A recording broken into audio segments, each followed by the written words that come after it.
The woman stands at the canyon's rim where the wind could take her. Snow dusts her shoulders. Her boots are cracked, soles separating like split wood. Below, the river runs black between ice shelves. She sways. The hem of her skirt snaps in the wind. Step back. The voice comes from behind. Not loud, certain.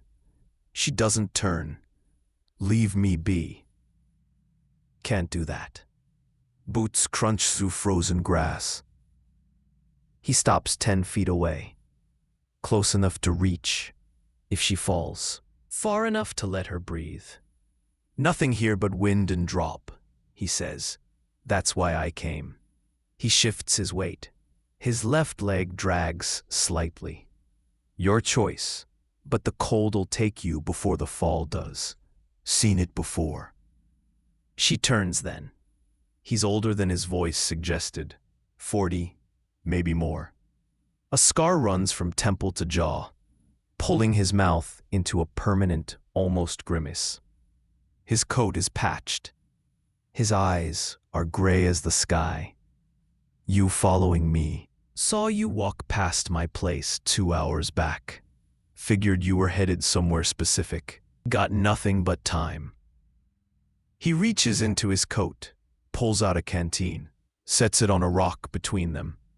Water's clean, spring-fed. I don't need charity. Didn't offer any, offered water. She stares at the canteen. Her throat aches. She hasn't drunk since dawn. War took my husband, she says. Town took everything else. I got no people. No prospects. This, she gestures at the canyon. This is all that's left. War took pieces of most folks. He touches his leg. Some pieces show, some don't. You don't know me. No, but I know that feeling. Stood right where you're standing. Different canyon, 3 years back. What stopped you? Old horse found me. Lame gelding, half-starved. Figured if he was still trying, I could manage another day. He picks up the canteen, holds it out. 1 day became 2. 2 became a week. She doesn't take it. And now? Now I got a house, garden. That gelding's still kicking, eating me out of winter hay. Sounds lonely.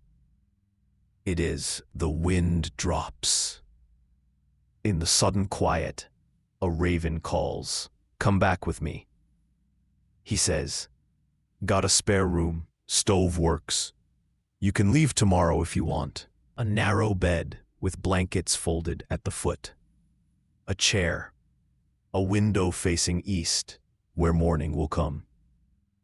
Door locks from inside, he says from the hallway. I'm across the hall. Kitchen's downstairs if you get hungry. She locks her door. Tests the handle twice. Sleeps in her dress with her boots within reach. Morning comes gray. She wakes to the smell of coffee. Downstairs, he's frying eggs in an iron skillet. The kitchen is sparse, but orderly. Everything in its place. Sit, he says, not turning from the stove. She sits, he plates 2 eggs, thick bread. Sets it before her. Pours coffee into a chipped mug. They eat without speaking. The eggs are good. Real butter on the bread. When she finishes, she stands. I should go. Where? Town. Back to... She stops. Back to what? The room she can't afford? The laundry work that breaks her hands? Stay another day, Tom says. Storm's coming. See the clouds? She looks out the window. The sky is heavy, iron-colored. I can't pay. Didn't ask you to. He carries his plate to the basin. Garden needs tending before the snow. if you're willing. She follows him outside. The garden is winter dead, but he shows her what needs cutting back, what to leave for spring. They work in silence. Her hands remember this from before the war, before the hunger, before. At midday, he brings out bread and cheese. They sit on the porch steps. You got people? She asks. Had a brother, died at Shiloh. My husband fell there too. He nods. The knowledge sits between them like shared weight. This your family's place? She asks. Bought it after the war. Needed somewhere. He pauses. Somewhere quiet. The first snow begins to fall. Fat flakes that melt on contact. Storms here, he says. She stays another night. Then another. Days fall into rhythm. She wakes, makes coffee. He tends the horse, chops wood. They eat together, work together, speak little, but the silence isn't empty. A week passes, then two. He never touches her, never enters her room, never asks questions. One evening she finds him in the barn, currying the old gelding. The horse is gray-muzzled, gentle-eyed. What's his name? She asks. Didn't give him one. Seemed presumptuous. He saved your life. Deserves a name. Tom runs the brush down the horse's flank. You name him then. She thinks. Chance. Tom smiles, the first she's seen. It softens his scarred face. Suits him. That night she leaves her door unlocked. Nothing changes. But the possibility sits like spring beneath frozen ground. Winter deepens. The canyon road becomes impassable. She stops mentioning leaving. He stops suggesting she might. On Christmas morning, he gives her a pair of boots. Good leather, hardly worn. Found them in town, he says, not meeting her eyes. Thought they might fit. They do. She gives him nothing, because she has nothing to give.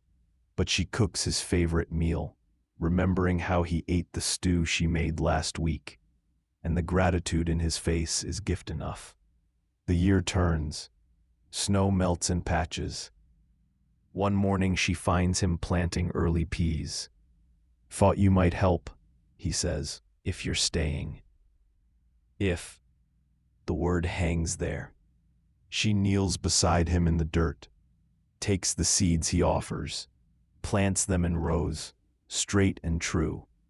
I'll stay, she says, for now. He nods, keeps planting, but his shoulders drop, tension releasing like spring thaw. The town knows by March. Tom drives the wagon in for supplies. Sarah sits beside him, no longer hiding in the house. The storekeeper's wife watches them through the window. Her mouth pinches tight. Inside, conversations stop. Mrs. Henderson clutches her daughter's arm, pulls her back as Sarah passes. Tom buys flour, sugar, lamp oil. The clerk tallies without speaking. When Tom pays, the man drops the coins on the counter, rather than touch his hand. Outside, Reverend Moore blocks their path. Tom. He nods. His eyes slide to Sarah. Miss Brennan. Mrs. Brennan, Sarah says quietly. Of course, my apologies. He doesn't sound apologetic. Folks are talking, Tom. Let them talk. A widow living under your roof. Unmarried. It don't look proper. She needed shelter. I had space. I'm sure your intentions are Christian. The Reverend's voice drops, but appearances matter. The congregation has concerns. Tom's jaw tightens. The congregation can keep their concerns. Tom, we're leaving. He takes the supplies, starts toward the wagon. Sarah follows. Behind them, voices rise like smoke. The ride home is silent. Tom's knuckles are white on the reins. At the house, he unhitches Chance. with sharp, angry movements. "I'm sorry," Sarah says. "For what?" "For bringing shame on you." He stops, looks at her. "You brought nothing but help and company. The shame's theirs, not yours." But that night he sits on the porch long after dark, smoking a pipe he rarely uses. 2 days later, Mrs. Henderson arrives with her husband. They stand in the yard, won't come closer. "We're here as friends," Henderson says, "to offer guidance." "Don't need guidance," Tom says. "The situation is unseemly. Mrs. Brennan should find accommodation in town. We'd be willing to help." She stays. Mrs. Henderson steps forward. "Mr. Garrett, I understand loneliness, but harboring a woman of questionable—" "Careful," Tom says. The word is knife sharp. "We're only thinking of your reputation and hers. Her reputation survived burying a husband, survived working herself near to death in your laundry, Martha, for pennies. It'll survive this." Henderson clears his throat. "People will assume. Let them assume." But Tom's voice wavers. Just slightly. Sarah sees it. The crack in his certainty. The Hendersons leave. Tom goes to the barn. Stays there through supper. Sarah doesn't call him. She understands. The town is his home, his people. She's the outsider, the weight, the complication. That night she packs her few belongings. The boots he gave her, a shawl, the dress she mended. In the morning, she'll walk to town, find that room again, manage somehow. She survived worse, but when dawn comes, she can't make herself leave. She stands on the porch, bag in hand, watching light touch the garden they planted together. Tom finds her there. "Going somewhere?" His voice is rough. He hasn't slept either. "You'd have peace if I left. I'd have quiet. That ain't the same." "Tom, I know what they're saying. Know what they think." He comes closer. "Part of me wants to care. Wants to fix it, make it right in their eyes. I understand. But the bigger part," he stops, starts again. "The bigger part knows I've been half alive since the war. Just going through motions. Then you showed up and—" He looks away. "House feels like a home now. Not just a place to wait out time. They'll make your life hard. They already did that. Least now I got reason to weather it." Sarah sets down her bag. "I won't stay where I'm not wanted." "You're wanted. By me, that enough?" She thinks of the canyon, the drop, the easy dark. Then of the garden, the seeds beneath soil, the spring coming. "Yes," she says. "It's enough." He nods, picks up her bag, carries it back inside. But the town's judgment sits between them now. A third presence in the house. April brings rain, and the Reverend's ultimatum. Tom stands in the churchyard after Sunday service. Sarah waits in the wagon. The congregation forms a half circle, backing the Reverend's words. "Marry her proper, or she goes," Moore says. "We can't abide sin under the guise of charity." Tom looks at their faces. Neighbors he's known for years. Good people, mostly. Frightened people, clinging to rules, because rules feel like order. "And if I don't, then you choose her over your community, over your church, over decency." Tom should speak, should defend Sarah, defend himself. Instead, he says, "I need time to think." Sarah hears it from the wagon. Shoulders bow under their stares. He climbs up beside her, doesn't meet her eyes. At home, he goes straight to the barn. Sarah sits at the kitchen table.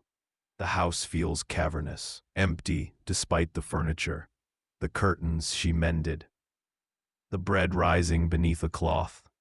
She waited too long, let herself believe in permanence. That night she takes her bag again. This time she makes it to the road. The moon is high. The canyon is an hour's walk. She gets halfway there before she stops. Not because she's afraid, because she's angry. Angry at Tom for his silence, at the town for their cruelty, at herself for running instead of fighting.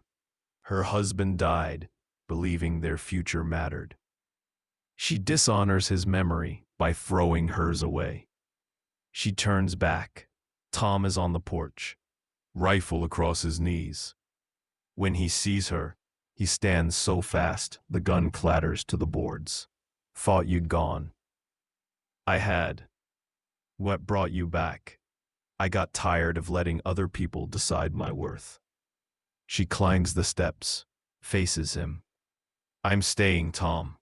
Not because you're letting me, because I choose it. This is my home too. The town can go to hell. He almost smiles. They might say we're already there. Then we'll make hell comfortable. They stand in silence. The night air smells like wet earth and growing things. I was a coward today, Tom says finally. Should have told them it's none of their concern. Should have. You were scared. I understand scared. I thought if I married you it'd be for the wrong reasons. To satisfy them. Not because. He stops. Because what? Because somewhere between January and now, you became necessary. His voice is raw. Can't imagine mornings without coffee already made. Can't imagine planting without you beside me. Can't imagine, Tom.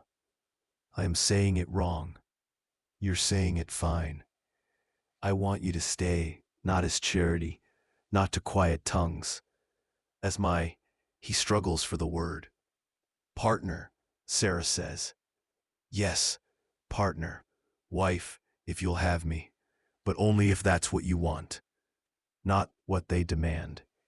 Sarah thinks of the canyon, of endings, then of the garden, of beginnings.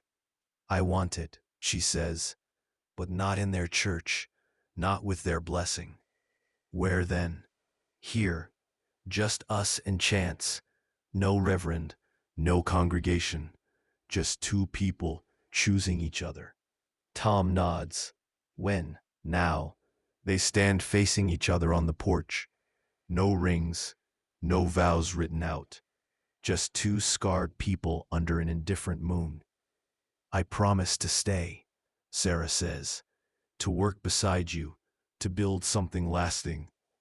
I promise shelter, Tom says, and honesty, and he reaches for her hand, takes it carefully, like something breakable, and whatever love I got left in me, that's enough.